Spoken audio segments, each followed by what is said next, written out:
इस वीडियो में हम बात करेंगे न्यूटन से थर्ड लॉ ऑफ मोशन, हमारा टॉपिक 6। न्यूटन से third law of motion topic 6 में ये बताया गया है कि हर एक जो है एवरी एक्शन जो है वो हमेशा जो है इक्वल और ऑपोजिट होता है रिएक्शन के। फोर्सेस जो हैं वो हमेशा पेयर्स में पाई जाती हैं। जैसे फोर्स जो है वो लगती है बॉडी ए के ऊपर बाय अ बी, वो इक्वल होती है और ऑपोजिट होती है to the force on the body B by a ए।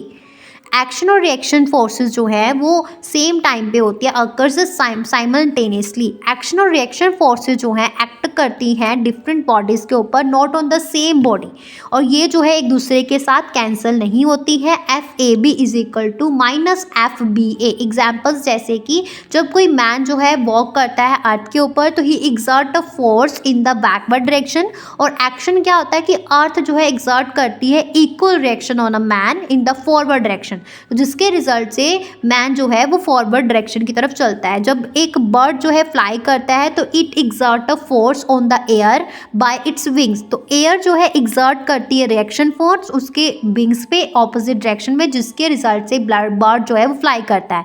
जब एक बुलेट जो है फायर होती है गन में से तो फोर्स जो है बुलेट के ऊपर एग्जर्ट की जाती है इज द एक्शन, और बुलेट एग्जर्ट करता है reaction force on the gun in the opposite direction जो रिकॉइल करती है of a gun.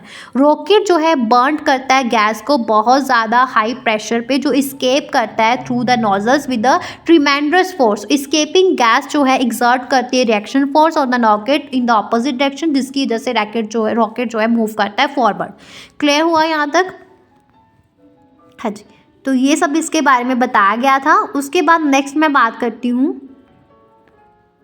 Law of a conservation of a momentum. तो ये हमारा 7th मेन टॉपिक है कंजर्वेशन, तो इसके बारे में भी बात करते हैं। इसमें ये बताया गया है law of conservation of momentum में कि टोटल मोमेंटम जो है एक आइसोलेटेड सिस्टम का, टोटल मोमेंटम जो है एक आइसोलेटेड सिस्टम का, जिसमें आइसोलेटेड सिस्टम का होता है वो सिस्टम जहाँ पे कोई एक्सटर्नल फोर्स नहीं लगती है, वो तो ऑफ इंटरेक्टिंग पार्टिकल वो कंजर्व्ड होता है। न्यूटन से सेकंड लॉ ऑफ मोशन से लिया जाता है कि dp F is equal to D P upon D T.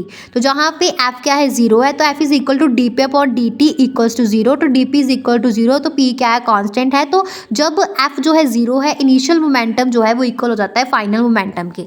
अभी नेक्स्ट हमारे पास एप्लीकेशन क्या आ जाती है कंजर्वेशन ऑफ मोमेंटम की, recoil of a gun. Velocity जो है बुलेट की मजल वेलोसिटी, मूवमेंट जो है गन की बैकवर्ड जब हम बुलेट को फायर करते हैं, और recoil of a gun minus recoil of a gun according to conservation of momentum before a firing is equal to movement after a firing. मतलब 0 is equal to M U plus M B. M क्या है, M small M है, mass of bullet है, U क्या है, small U है, velocity of bullet है, और कैपिटल एम क्या है, मास ऑफ अ गन है, और कैपिटल वी क्या है, recoil velocity of a gun है। तो V is equal to minus M U upon M capital M.